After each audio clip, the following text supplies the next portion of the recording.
नमस्ते फ्रेंड्स। अभी तक हमने 8 एपिसोड बना दिए हैं। 7 एपिसोड्स जो थी क्लासेस थी learn astrology with Vivek Pathak astro की, उसमें हमने इंफॉर्मेशंस दी, समझाया, बेसिक्स समझाए। बेसिक्स भी अभी कंप्लीट नहीं हुए। और इसके बाद हमने 2 टेस्ट वीडियोस बने हैं जिसमें क्वेश्चन आंसर्स हुए। ये तीसरा है क्वेश्चन आंसर का। इससे पहले कि मैं क्वेश्चन आंसर शुरू करें, हम उनका टेस्ट लें स्टूडेंट्स का। कल भावत भावम में को थोड़ा सा और एक्सप्लेन कर देता हूं, आप इसे नोट करिएगा, ध्यान से देखिएगा। अभी तक भावत भावम में मैंने आपको बताया था कि आप रिलेशनशिप के बारे में बेसिकली, कि किसका कौन रिलेशनशिप है, कैसे हम क्वेश्चन को, जब भी कोई जातक क्वेश्चन करता है तो उस क्वेश्चन रिलेशनशिप को लेके कि भाई मेरे फूफा जी की बड़ी तबीयत खराब रहती है और मेरे पास उनकी कुंडली नहीं है, क्या करूं, क्या स्थिति है। तो कोई भी ज्योतिषी भावत भावम से ऐसे प्रश्न को समझ के उनके घर तक पहुंच जाएगा, उस घर पे की जो स्थिति है उसको समझेगा, उसकी राशि के स्वामी की स्थिति को समझेगा। वो मैं आपको बताऊंगा कि कैसे देखते हैं। अभी हम बस इतना समझ रहे हैं कि हम उस क्वेश्चन के बेस तक पहुंच जाते हैं, हाँ, कि भाई वो पर्सन जिसकी बात हो रही है उसका एनालिसिस कैसे करना है, ठीक है।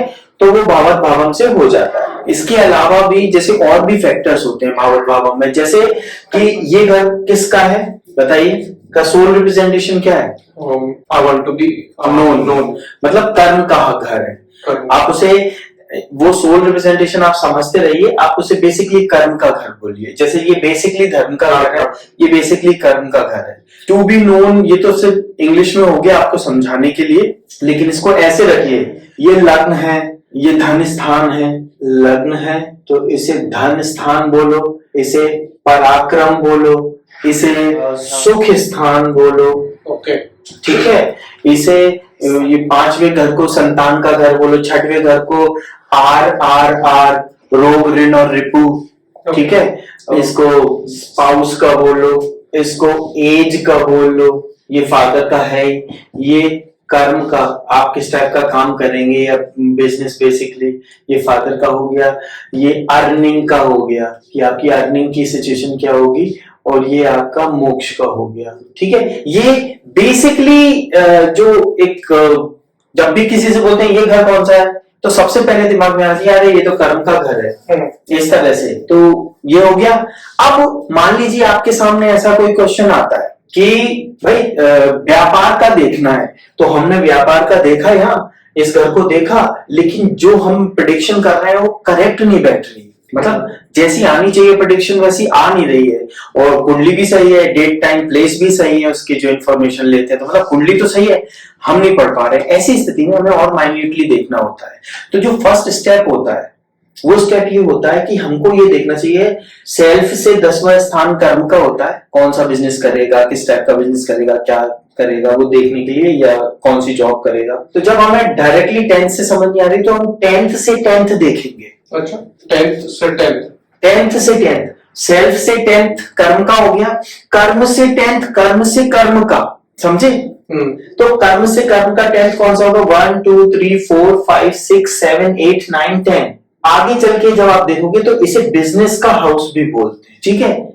ये डीप में जाके तो बिजनेस की आपकी क्या सिचुएशन होगी वो और डीप में अगर आप देखोगे तो 10th से 10th, और इसका जो भी लॉर्ड है, यहाँ ये तो कालपुरुष की कुंडली, मान लो यहाँ पे 10 नंबर है ना, 11 12 1, और यहाँ पे 1 है, ठीक है, यहाँ पे 10 है। तो उस समय 1 का स्वामी कौन होता है? आंसर है किसने कहा? एक का स्वामी नहीं, एक स्वामी मतलब मेष राशि होती है, मेष का स्वामी मंगल ग्रह। हाँ, तो इतनी जल्दबाजी मत किया करो, ठीक है। मेष का स्वामी मंगल है, और 10 नंबर का स्वामी कौन सा है? 10 नंबर राशि कौन सी है? मकर। उसका स्वामी कौन है? यस, ऐसे ही याद रखना है। तो जब मान लो 1 यहाँ है, 1 10 यहाँ है, तो ये दोनों घर आपस में संबंधित हो गए भावत भावम से। तो इन दोनों के स्वामी की स्थिति कुंडली में देखी जाएगी। सर वो संबंधित हो गए, मतलब भावत भावम क्या होता है? हाँ, एक भाव का दूसरे भाव से संबंध, हाँ, तो संबंधित हुए ना, ओके, कोरिलेटेड हुए ना। वो 10 यहाँ पे आया, राइट। अभी आप राशि को मत देखो, आप ये देखो ये जो भाव है आपस में संबंधित हो गए ना, हुए कि नहीं? 10वें से 10वां, 10वें से 10वां, 10वें से 10वां हुआ। तो 10वें से 10वां, तो तब हम ये देखेंगे। अभी मैं ये नहीं बताऊंगा कुंडली देखनी कैसी है, वो एक साथ ही बताएंगे आगे। अभी मैं ये बस बता रहा हूं कि इनिशियली हमें ये आइडेंटिफाई करना है कि भाई करना क्या है, किस घर के बारे में देखना है। जब कोई क्वेश्चन पूछा जाए कि भाई मेरा यार बिजनेस अच्छा नहीं चल रहा और इसमें जो भी जनरली मंगल है, मंगल की स्थिति ठीक है, मान लो धन स्थान में भी बैठा है इसका मंगल का स्वामी, मेष का स्वामी मंगल, और स्थिति ठीक है, ये 1 2 3 4 5, तो मतलब मित्र की राशि में भी बैठा है, फिर भी मतलब धन है उस पे, लेकिन बिजनेस नहीं चल रहा सही से, उसे समझ नहीं आ रहा। तो ऐसी सिचुएशन में हमें 10वें से 10वां देखना होगा। तो जब कैलकुलेशन सिर्फ इसकी नहीं करनी होगी, कैलकुलेशन इन दोनों की मिला के करनी, दोनों घर के स्वामी की स्थिति, वो सब वो मैं बताऊंगा कैलकुलेशन कैसे करते हैं। समझे इस बात को? अब अगर मान लो सुख की बात करें, प्रॉपर्टी का कौन सा घर होता है?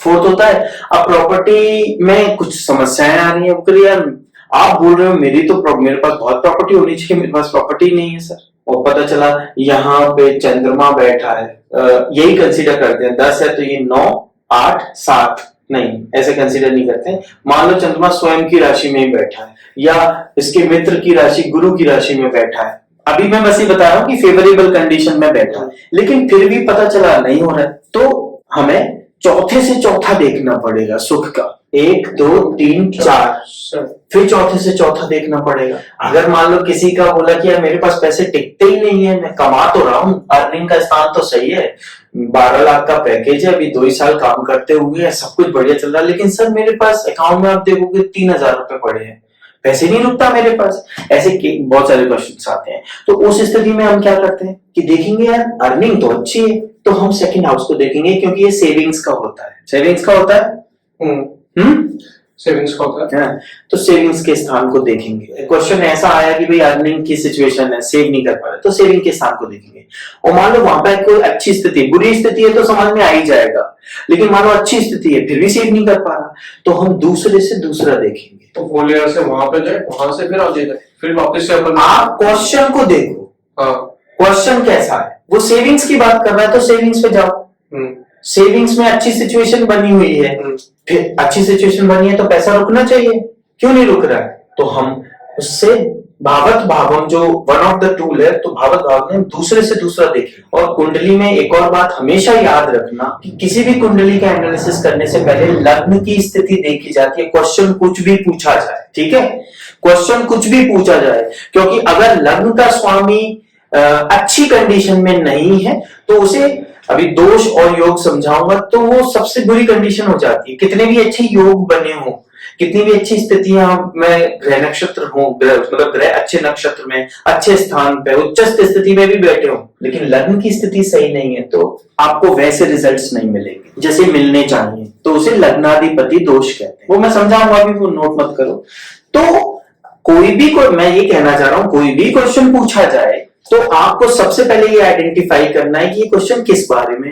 तो आप कोई क्वेश्चन पूछिए मुझसे, तो मैं एक्सप्लेन करके आपको बताऊंगा। थोड़ा अलग पूछता हूँ मैं, बिल्कुल तो बिल्कुल रैंडम जो पूछना है पूछिए। मुझे एक सेकेंड हैंड कार लेनी है, ठीक है, वो मतलब मेरे को फलेगी कि नहीं फलेगी? हाँ, वंडरफुल, सही क्वेश्चन। सेकेंड हैंड कार लेनी है, तो सेकेंड हैंड कार लेनी है तो आप मुझे बताइए कि आप सबसे पहले क्या देखोगे? सबसे पहले मैं देखूंगा फोर्थ वाला, पहले तो लगन देखूंगा, लगन की स्थिति कैसी, लगन की स्थिति कैसी ये देखूंगा। अगर वो अच्छा नहीं है तो पहले उसके उपाय करने होंगे, ठीक है। फिर आप क्या देखोगे? फिर मैं वो प्रॉपर्टी, वो फोर्थ हाउस देखूंगा। फोर्थ हाउस देखो, फोर्थ हाउस की स्थितियां देखो। अभी मैं ये नहीं बता रहा हूं कैसे करना है, अभी मैं बस first how to approach, how to understand the question वो बता रहा हूं। और उस क्वेश्चन को फर्स्ट जो लुकआउट होता है, एनालिसिस होता है, इनिशियल प्राइमरी एनालिसिस होता है, वो करना होता है। उसके बाद हम आगे डेप्थ में जा फिर हम भावत भावम की तरह जो 7-8 जो मैं तरीके बता रहा हूँ, जो टूल्स बता रहा हूँ, जो एक साथ हमें कुंडली में लगाने होते, तब जाके हम रियल फलित कर पाए। अब मैं आपसे एक क्वेश्चन पूछता हूँ, आप उसका आंसर दीजिए मुझे। आपके यहाँ बच्चे नहीं हो रहे हैं? किसी जातक ने कहा मेरे संतान नहीं हो रही है, 5 साल हो गए मेरी शादी को, आप प्लीज मुझे देख के बताइए कि कैसे अप्रोच करोगे कुंडली को, बताओ मुझे। पहला तो लग्न में मेरा देख लूंगा, मतलब जो भी जातक है उसका लग्न देखेंगे, फिर उसके बाद में उसका 5th हाउस देखेंगे, और फिर उसके बाद में वाइफ से उसका 5th हाउस वाइफ का फिफ्थ हाउस देखेंगे। वेरी गुड, तुम्हारा फिफ्थ हाउस ये हो गया, वाइफ का फिफ्थ हाउस 1 2 3 4 5 और दोनों के फिफ्थ हाउस एक दूसरे को देख रहे हैं।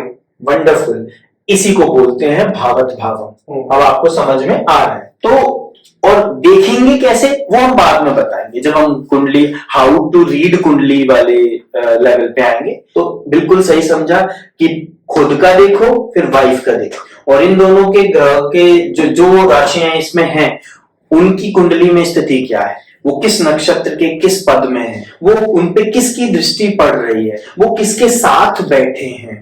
मैंने आपको बताया था ना, अभी मैं पूछूंगा आपसे दृष्टि भी, ठीक है। तो भावक भावम समझ में आ गया है कि जब नॉर्मली देखने पे चीजें ठीक लग रही हैं, फिर भी रियल लाइफ में बंदा बोला सर आप तो जानते ही होंगे लेकिन आप जो कह रहे हैं वैसा है ही नहीं, सब कुछ अच्छा है ही नहीं, आपने कुंडली में देखा कि अच्छा है, तब आपको और अंदर जाके चेक करना होगा। दूसरे की बात कर रहा है तो दूसरे से दूसरा देखना होगा, फिर नवमांश कुंडली में क्या स्थिति है, फिर चंद्र कुंडली में क्या स्थिति है, फिर भाव चलित कुंडली में क्या स्थिति है, वो किस नक्षत्र में बैठा है और किस नक्षत्र के किस पद में बैठा है, बहुत सारी चीजें देखनी होती हैं। आज मैं यही सारी चीजें, अब आपकी बारी आई, आप आओ, अब मैं आपसे क्वेश्चंस पूछ। अब आप मुझे ये बताइए, डिग्री को जरा मुझे समझाइए। ठीक है, तो डिग्री क्या होती है, जो हमारा नक्षत्र मंडल है, ठीक है, उसको वो 360 हमारा नक्षत्र मंडल है, उसको डिवाइड किया, उसको 12 पार्ट्स में डिवाइड किया। 12 पार्ट्स में क्यों डिवाइड किया, क्योंकि हमारी 12 राशियां, राशि कैसे होती है, जो चंद्र, हमारा जो चंद्र है वो किस डिग्री पे, वो 360 डिग्री के कौन से वाले पार्ट पे है, वहां से हमको पता पड़ता है कि इस जातक की राशि ये है। तो यहां से हमको जातक की राशि का पता पड़ा। कैसे कैलकुलेट करें कि किस ग्रह की दृष्टि कितनी बढ़ रही है, तो हमने डिग्री वाला इसका कॉन्सेप्ट आता है। हम स्टार्ट करते हैं 0 2 3 डिग्री, ठीक है। इसमें इम्पैक्ट हमको मिल रहा है 0%, माइन्यूट 0% माइन्यूट समथिंग, देन मतलब कोई असर ही नहीं होगा क्या उसका? होगा बट बहुत माइन्यूट सा होगा। 3% to 6%, ये होगा हमारा 15%। देन 6 to 12, ये हमको देता है 50%। ओके, 10 डिग्री टू 18 डिग्री, ये हमको करता है 100% इफेक्ट देता है। देन 18 to 24, ये हमको अगेन 50% देता है। देन 24 28 कर देंगे तो प्रॉब्लम नहीं है। देन 28%, 29 to 30%, ये हो जाएगा हमारा अगेन नेग्लिजिबल। सो ये इफेक्ट्स होते हैं कि किस डिग्री पे कितना इफेक्ट्स हमारे। तो डिग्री किसकी होती है? प्लेनेट की होती है डिग्री, कि वो प्लेनेट आपकी कुंडली में कितने डिग्री पे है तो उसका कितना इम्पैक्ट आप पे पड़ेगा। है ना, अगर वो पॉजिटिव है तो उतना परसेंट पॉजिटिव इम्पैक्ट पड़ेगा, अगर वो नेगेटिव सिचुएशन में तो उतना परसेंट नेगेटिव असर पड़ेगा। ठीक है, इस बात को ध्यान में रखना, ये ठीक है। अब मुझे दृष्टि समझाइए।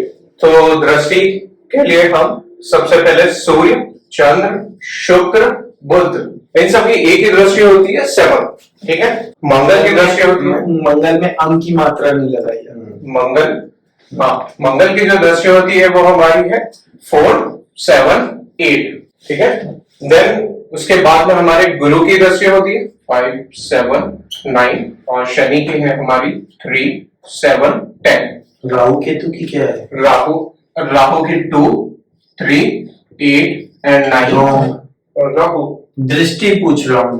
ओके, राहु की जो दृष्टि होती है वो सेम होती है हमारी जो हमारी गुरु की दृष्टि होती है। हाँ, ये सही है। तो आप इसमें कंफ्यूज हुए थे, आप उसका उच्च नीच बताने लगे थे राहु, और यहाँ गुरु और शनि में आप कंफ्यूज हुए थे, तो इस बात का ध्यान रखें। ठीक है, दृष्टि। अब सप्तम भाव में शनि बैठे हैं तो उनकी दृष्टियां समझाओ। शनि की दृष्टि होती है, आप बताते जाइए, सीधे एक्सप्लेन मत करिए, बताइए जाइए। रॉन्ग कैसे चलते हैं कुंडली में, कुंडली में कैसे चलते हैं ग्रह, आप जल्दबाजी मत करो, सोच के बताओ।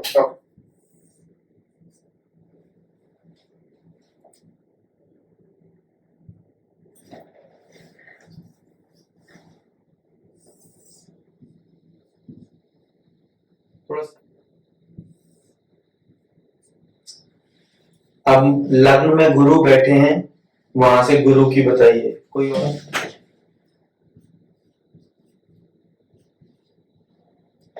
इनकी दृष्टियां बताइए।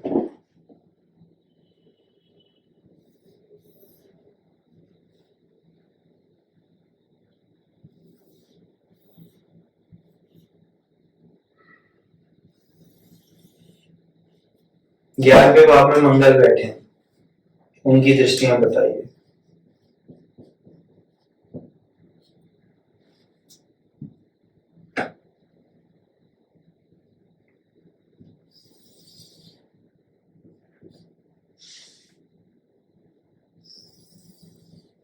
ठीक है, आपने गुरु और मंगल की सही बताई, शनि की शुरुआत में आपने गलत बताई थी, क्योंकि आप वो भूल गए थे कि चलना कैसे, आप सीधे नंबर देखने की आदत है तो इसीलिए नंबर के हिसाब से नहीं चलना, वो तो काल पुरुष की कुंडली है, स्टैंडर्ड है। अभी सब बहुत नंबर बदलेंगे तो तुम कंफ्यूज होगे, तो नंबर पे नहीं जाना। ठीक है, आपको एक बेसिक समझना है। ठीक है, अब मुझे बताइए शनि कौन कौन सी राशियों के स्वामी है? मकर, कुंभ। उनके नंबर्स कौन से हैं काल पुरुष की कुंडली में? 10, 11। और गुरु कौन कौन सी राशियों के स्वामी हैं? धनु, मीन। नंबर्स 9, 12। और मंगल? मेष, वृषभ, वृश्चिक। मतलब थोड़ा सोच के बताओ चलेगा, लेकिन जल्दबाजी में बताने की कोशिश मत करो, वृषभ और वृश्चिक में सब गड़बड़ हो जाती है। ठीक है, चंद्रमा कौन कौन सी राशियों के स्वामी? कर्क राशि के स्वामी। सूर्य? सिंह राशि के स्वामी। किस राशि में उच्च के होते हैं मंगल? सोचो, आराम से बताओ। नहीं, मकर राशि में। मकर राशि मंगल मकर राशि में उच्च के होते हैं। शनि किस में उच्च के होते हैं? ये इसमें नहीं देखा, तुला राशि। तो उच्च नीच आपको ये पता होना चाहिए ना, ये आपको राशि का पता है? हाँ, क्या? ये मैंने वैसे देखा था, सूर्य है कौन सी, मेरे को उसमें डिफिकल्टी आई है याद करने में। आपको ये समझ में आ रहा है किसकी कौन सी राशि है। हाँ। लेकिन अब आपको ये भी समझना होगा कि कौन किस राशि में, खुद की राशियों में सब कंफर्टेबल होते हैं, लेकिन खुद के अलावा मतलब सबसे अच्छी राशि कई बार कई प्लैनेट्स के लिए वो होती है जो खुद की से भी अच्छी होती है। से मकर राशि मंगल की नहीं है और मंगल और शनि शत्रु हैं, फिर भी मंगल शनि की राशि में उच्च के होते हैं, तो इसमें कोई बहुत बड़ी बात नहीं है। आपको एक टेबल बना लो, मैं आपको हमेशा टेबल बनाने के लिए कहता हूँ, एक टेबल बना लो कि ये राशि स्वामी, ये राशियां, ये राशि स्वामी, ये इसमें उच्च का होता है, इसमें नीच का होता है। एक मैंने टेबल बनाई है, वो मैं एक बार ड्रॉ नहीं, तो वो मैं आपसे बाद में पूछूंगा, अभी नहीं, वो आपको याद रखना होगा। ठीक है, चंद्रमा किस में उच्च के होते हैं? नहीं, ये उच्च वाला मेरे को राशि से नहीं है, तो ये आपको करना पड़ेगा, ये भी गड़बड़ है। और सुप्त भाव कौन सा होता है? सुप्त भाव जिस भी भाव में कोई ग्रह नहीं हो और कोई भी किसी भी ग्रह की पॉजिटिव नेगेटिव कोई भी दृष्टि नहीं पड़ रही, उसे हम सुप्त भाव कहते हैं। ओके, और कोई भी घर कुंडली में अगर एम्प्टी हो तो क्या होता है? आपने कुंडली खोली, किसी ने आपको कुंडली दिखाने आए, तो कोई भी हाउस अगर एम्प्टी है तो उसका इनिशियल प्राइमरली आप क्या समझेंगे कि उस घर से संबंधित कैसे रिजल्ट आएंगे? अच्छे, बुरे, ओके, मीडियम, बहुत बुरे, कैसे आएंगे? उसका हमको ये भी देखना पड़ेगा कि दूसरे ग्रहों की दृष्टि पड़ रही है कि नहीं उसके ऊपर। ठीक है, उसके ऊपर जैसी दृष्टि पड़ेगी उसके हिसाब से उस ग्रह के जो है, ये आपने सही बताया, लेकिन मान लो दृष्टि नहीं पड़ रही है, वो सुप्त भाव है, मैंने आपसे वही पूछा था। तुमने सुप्त भाव मतलब, सुप्त का मतलब ये होता है जिसपे ना दृष्टि हो और वो खाली भी हो, तो नेगेटिव फर्क पड़ेंगे। ठीक है, वीनस का तत्व क्या है? मतलब शुक्र का तत्व क्या है? जल तत्व। जुपिटर का क्या तत्व है? आकाश। सैटर्न का क्या तत्व है? वायु। चंद्रमा का क्या तत्व है? जल। सूर्य का क्या तत्व है? अग्नि। राहु का क्या तत्व है? वायु। केतु का क्या तत्व है? जल तत्व। ठीक है, मंगल का क्या तत्व है? इतना अग्नि। हाँ, इतना क्यों सोच रहे हो? मतलब ठीक है, और मरक्यूरी का क्या तत्व है? पृथ्वी। चलो आज की क्लास को एंड करते हैं। ये आपने सही बताया, आप आज अपने नंबर लिखो 6.5 डिवाइडेड बाय 10। ओके, ये आपके थोड़े से आप बहुत अच्छा ला सकते थे, यहाँ पे आप कंफ्यूज हुए, अब आपको याद रखना है। कल और अब मिक्स क्लासेस होंगी कि कुछ मैं नया बताऊंगा और पुराना पूछूंगा। ठीक है, अब ऐसा नहीं होगा कि पूरा कंटेंट एक साथ दिया और फिर पुराना नहीं पूछा, उसके लिए अलग से